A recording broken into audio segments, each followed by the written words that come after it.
안녕하세요, 여러분. 드라마 마녀는 마녀라고 불리는 여자와 그런 마녀를 사랑하게 된 동진이 그녀를 둘러싼 죽음의 법칙을 깨기 위해 고군분투하는 사랑 이야기를 담고 있는데요. 이번 영상은 원작 웹툰 마녀의 줄거리와 결말까지 담고 있습니다. 어느 날 야근을 하고 있는 사이버 수사팀 김중혁은 대학 친구인 동진의 연락을 받게 돼요. 동진은 더 이상 버틸 수가 없다며 이제 그녀에게 고백을 하러 가는데 자신이 죽을지도 모른다는 이상한 문자만을 남겼어요. 중혁은 야근 중이었기에 친구가 술을 먹고 술주정을 한다고 생각하며 대수롭지 않게 넘겨버리죠. 그런데 그로부터 한 달 뒤에 방송국 PD라며 허은실이란 여자가 중혁을 찾아와서는 동진이와 한 달 동안 연락이 안 된다는 거예요. 그러니까 동진이가 한 달 전에 중혁이에게 나 그녀에게 간다를 마지막으로 사라져버린 거죠. 동진은 어떻게 된 걸까요? 한편 1999년 여름 미동고등학교에서는 벼락을 맞고 학생이 사망하는 이상한 사건이 벌어져요. 그래서 전교생이 나와서 친구의 마지막을 배웅해줬는데 그때 동진의 눈에 울고 있는 여학생이 눈에 들어오게 돼요. 그날 이후 동진의 눈에 언제나 혼자인 그녀가 자주 보이기 시작하죠. 그렇게 해가 바뀌고 3학년이 되었는데 또다시 남학생이 죽는 사건이 발생해요. 이번에는 어이없게도 겨울에 냇가에 빠졌는데 얼음이 깨지면서 얼음 위로 못이 올라와 죽었다는 거죠. 그리고 그날도 그녀는 울고 있었어요. 미정이는 아빠랑 둘이서 시골에서 살았는데 그녀의 저주가 시작된 건 4살쯤부터였어요. 동네 아주머니가 미정이가 예쁘다며 이후에 자기 아들 창남이랑 결혼하자는 농을 하고 돌아가는 길에 아들이 밭고랑에 발을 헛디뎌 다리가 부러지는 걸 시작으로 초등학교 3학년 때는 고무줄 놀이를 하는 미정이의 고무줄을 끊고 도망가던 김도훈이란 학생이 맨홀에 빠져 크게 다치고 말죠. 또 중학교 2학년 때는 창밖에서 홍모가 찾아와 고백을 했다가 돌아가는 길에 오토바이랑 부딪혀서 크게 다치고 말아요. 그렇게 그녀를 둘러싼 이상한 우연이 반복되던 어느 날 고등학생이 된 미정이에게 교회 오빠 익종이 미정에게 성문기본영어 요약노트를 주며 고백을 하자 그 순간 익종이가 그만 말벌에 쏘여 쓰러지고 말게 돼요.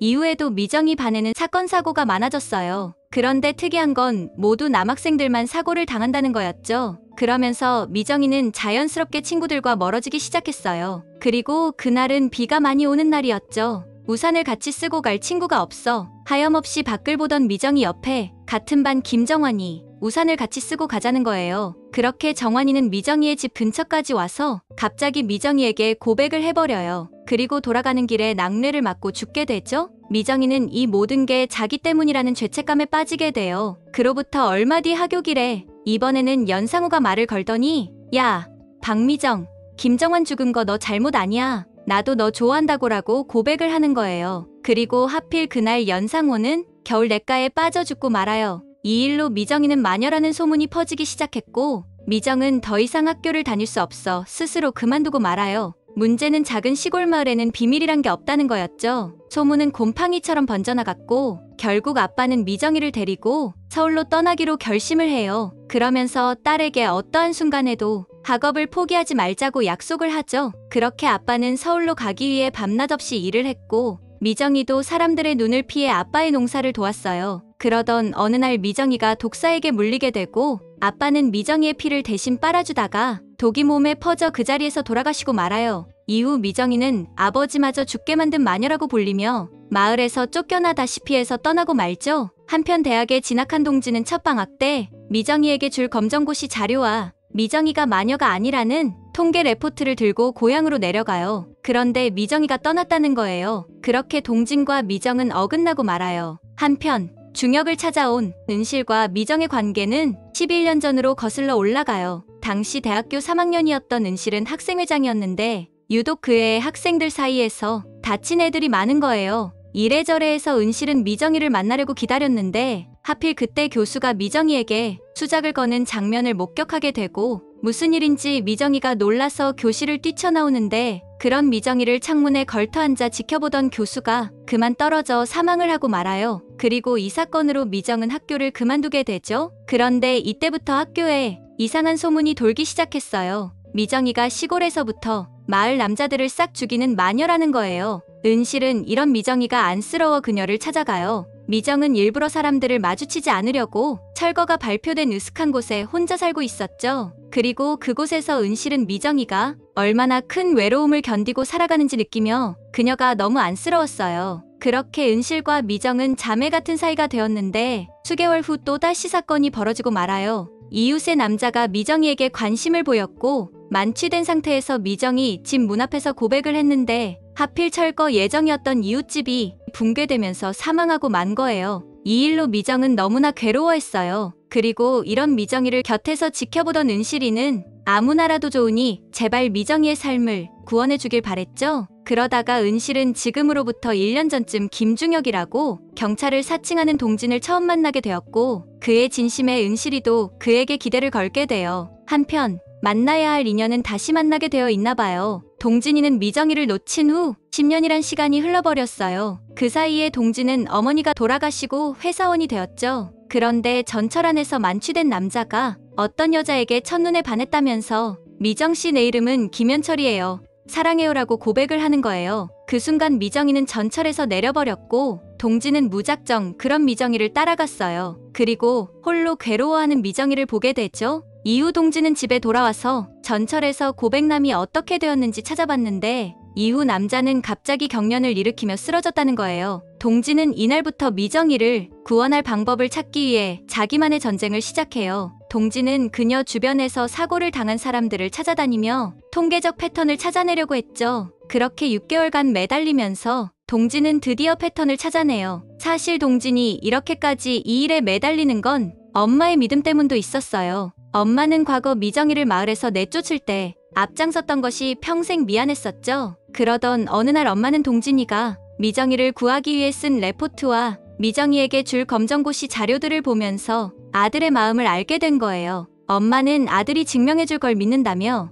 미정이의 서울살이에 조금이라도 보탬이 될까 하는 마음으로 아무도 사주지 않던 미정이의 집을 엄마가 사주었던 거죠. 그래서 동진은 10년 만에 그녀를 만났을 때 다짐을 했던 거예요. 한편 중혁은 동진이가 사라졌다는 은실의 말을 듣고 겉으로는 아무렇지 않은 척했지만 도통 일이 손에 잡히질 않았어요. 동진이에게 전화를 해보면 전화음은 가지만 받지 않았죠. 그래서 동진이 살던 고시텔을 찾아갔어요. 그랬더니 휴대전화는 충전기에 꽂힌 채로 방에 있는 거예요. 결국 중혁은 혹시나 하는 마음에 동진의 컴퓨터를 켜보니 인터넷을 켜자 바로 설정해둔 블로그로 연결이 되었고 비밀 블로그의 비번은 중혁이가 쉽게 맞출 수 있게 설정되어 있었어요. 그렇게 들어간 비밀 블로그에는 그동안 동진이가 자신의 가설을 입증하기 위해 했던 매일매일의 일들이 기록되어 있었어요. 동진이가 찾아낸 죽음의 법칙은 다음과 같았죠. 첫째, 그녀와 10m 안에 함께 있으면 위험하다. 둘째, 그녀와 10분 이상 함께 있으면 위험하다. 셋째,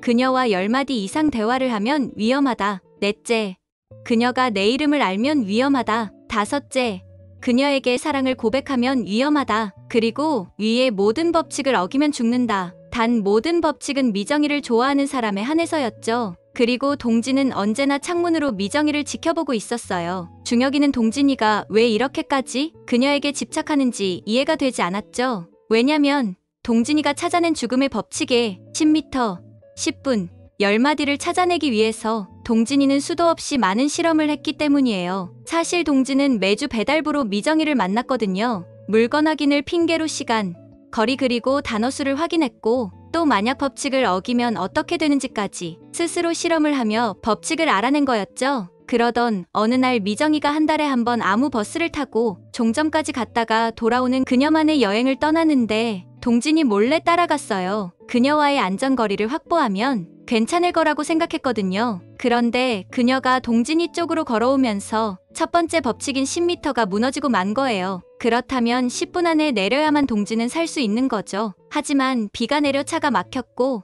버스는 한강다리 한가운데에 갇히고 말아요. 동진은 10분이 지나면 반드시 사고가 자신을 향해 올 거라는 걸 알았기에 살기 위해 버스에서 뛰어내려서 가능하면 빨리 10m 밖으로 벗어나려고 했어요. 그러던 순간 미정과 눈이 마주쳤는데 미정이가 동진을 보며 이동진이라고 부르는 거예요. 미정이가 동진의 이름을 알 거라고는 전혀 예상하지 못했는데 이제 모든 법칙이 무너지고 만 거죠. 그럼 이제 죽은 건가 하는 순간에 하늘에서 벼락이 치는 거예요. 동진은 과거 고등학교 때 벼락을 맞고 죽은 친구를 생각하며 살고 싶은 마음에 그대로 한강에 몸을 던져서 겨우 벼락을 피해 목숨을 건져요. 한편 미정은 3년 전부터 옥탑방에 살면서 번역일을 하며 생계를 유지하고 있었어요. 옥탑에 살면서 스스로를 가둬버린 거죠. 모든 생필품은 마트에 전화로 주문해서 배달을 했어요. 그런데 마트 아저씨는 친절하게 물품을 꼭 확인해 주었죠. 그렇게 일주일에 한 번 마트 아저씨와의 대화가 그녀에게는 거의 유일한 사람과의 대화였죠. 다행히 미정은 은실이 언니 덕분에 여행 프로그램 번역일을 했고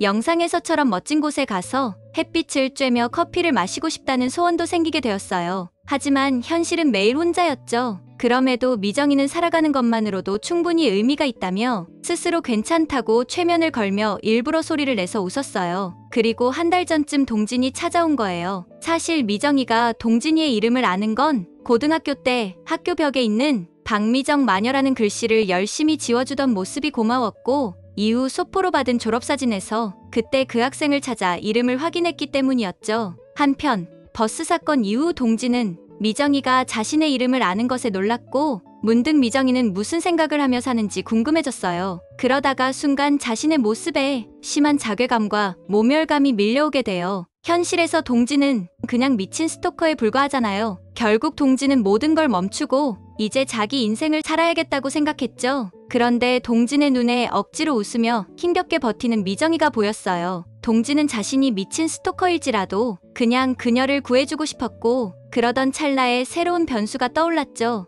만약 그녀가 사랑했던 사람들은 어땠을까요? 미정이의 첫사랑은 과거 말벌에 쏘였던 임익종이었어요. 사실 익종은 그날 말벌에 쏘이지도 않았고 죽음의 법칙도 적용되지 않았었어요. 다만 간질이 있어서 발작을 했던 것뿐이었죠. 그러니까 미정이를 둘러싼 죽음의 법칙에서 벗어날 수 있는 유일한 방법은 바로 그녀가 사랑하면 되는 거였어요. 다시 말해서 그녀가 동진을 사랑하면 동진은 살 수 있는 거죠. 그리고 이제 중혁은 미정이를 찾아가 동진의 방으로 그녀를 데리고 가서 그동안 동진이가 했던 모든 걸 보여주었죠. 사실 동진은 그녀가 마녀가 아니라는 걸 증명하려던 게 아니었어요. 어쩌면 동진이는 미정이가 마녀였어도 상관없었던 것 같아요. 오히려 마녀를 사랑할 수 있는 방법을 찾아내려고 애를 썼던 거죠. 그 후 2달 후 이번에는 미정이가 사라지고 말아요. 사실 한 달 전에 동진이 미정이를 찾아와 고백을 하고 싶지만 고백 대신 미정이에게 하고 싶은 걸 하라는 말을 하고 떠났거든요. 이에 미정은 그동안 자기 방에 걸어두었던 오스트리아의 작은 마을로 여행을 떠나 햇빛을 쬐며 커피를 마셔요. 그리고 이때 동진이 미정이 앞에 앉죠. 10분이 지나고 동진은 미정이에게 사랑 고백을 해요. 어쩌면 자신이 죽을지도 모르지만 미정이가 자기를 사랑해주길 바라면서요. 그러자 미정도 자신도 여행을 하며 발견한 법칙이 있었는데 모두들 미정이 곁을 벗어나면 사고를 당했던 거예요. 그러면서 미정은 동진이에게 동진씨 제 곁에서 멀어지지 마세요 라고 사랑 고백을 해요. 한편 동진은 왜 휴대전화를 충전기에 꽂고 사라진 걸까요? 또 비밀 블로그의 비밀번호를 중혁이 어떻게 쉽게 풀 수 있었던 걸까요? 사실 비밀 블로그의 비밀번호는 중혁의 주민번호였어요. 그리고 휴대전화를 충전기에 꽂고 사라진 건 중혁이를 그곳으로 부르기 위한 신호였던 거예요. 중혁도 미정과 같은 고민을 안고 살아가고 있었거든요. 그래서 동진은 미정이뿐만 아니라 중혁이까지 모두를 구원하려고 했던 거죠. 한편 중혁도 사랑에 빠지게 돼요. 하지만 자신의 저주 때문에 또다시 사랑하는 사람을 잃을까봐 주저하고 있는 순간에 동진에게서 문자가 와요. 마지막 법칙, 그녀의 곁에서 멀어지지 말 것.